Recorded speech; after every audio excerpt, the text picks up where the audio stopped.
Okay guys, ito pala yung Hilux na to. Hindi na siya latest talaga na Hilux. Ito yung gawin natin, no. Saan kaya yung leak nito? Dito. Pag ang leak yung evaporator nito guys, talagang backlash natin yung dashboard nito kasi yung evaporator nito nandun talaga nakalagay sa gitna, kaya baklasin talaga to.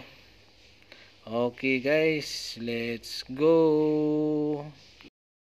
Hello guys, tingnan nyo yung evaporator, sobrang dumi. At saka may leak din. Kita natin yung nag-oil. Yan. At saka hindi ko na napakita sa inyo kung paano namin niligtis kasi nalubat yung cellphone ko. Ang layo pala ng charger yung saksakan dito. Ngayon, ito yun din yung leaking ng condenser. Kung nakita nyo yan, mga oil, yan, leaking yan guys. Kailangan pag makakita kayo ng ganyan, kailangan yan palitan. Yan ang condenser guys. Hello guys, ito pala yung bibili natin. Bili tayo ng evaporator expansion valve. At saka yung filter, hindi na tayo bibili kasi yung condenser may kasama na yung oil filter. Kaya hindi na tayo magbili ng filter. Yan guys, ang pala natin, Taiwan pala yung natin guys, evaporator natin. Expansion valve natin, Japan yan, original. Kasi sobrang mahal ng original ng condenser ng Toyota. Ito yung condenser natin guys, bago rin, Taiwan din. Maganda na yan, hindi na may filter na yan sa loob guys. Yan lang guys, no.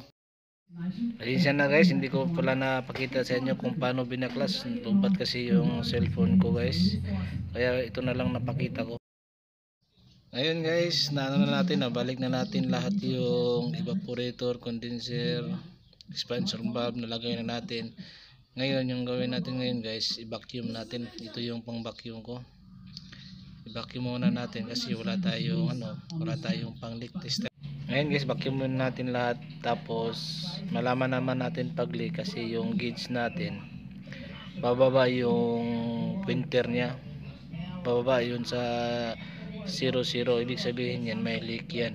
Ito yung gauge natin guys. Tingnan natin, i-close na natin yung compressor. Tapos na yung vacuum natin.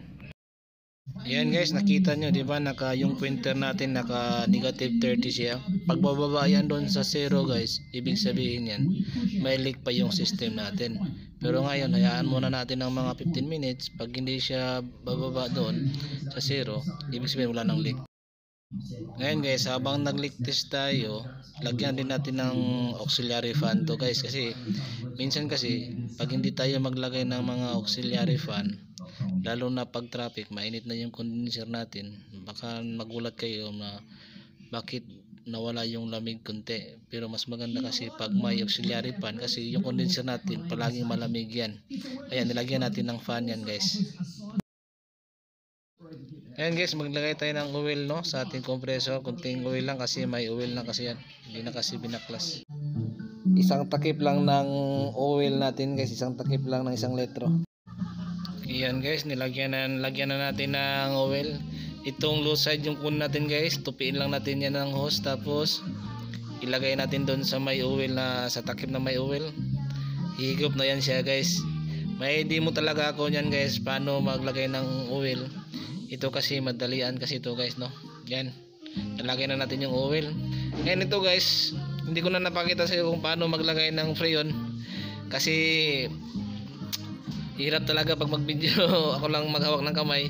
Kaya ngayon, kung nakita nyo, nalagyan na natin ng yung freon. Maganda na yung compression ng compressor natin. Kung nakita nyo, gagalaw yung dalawa. Aandar, kakat off yung compressor guys. Yan. Yan lang guys, no. Napakita ko lang sa inyo kunti. Kung gusto nyo makita talaga yung mga full video ko, nandyan lang sa YouTube channel ko. Hanapin nyo lang dyan. Gawa ko ng mga aircon. Ngayon guys, ibalik ko na lahat ng cover. Ilagay ko na yung auxiliary pan na ginawa natin ng bracket. Yan, kinabit ko na rin yan.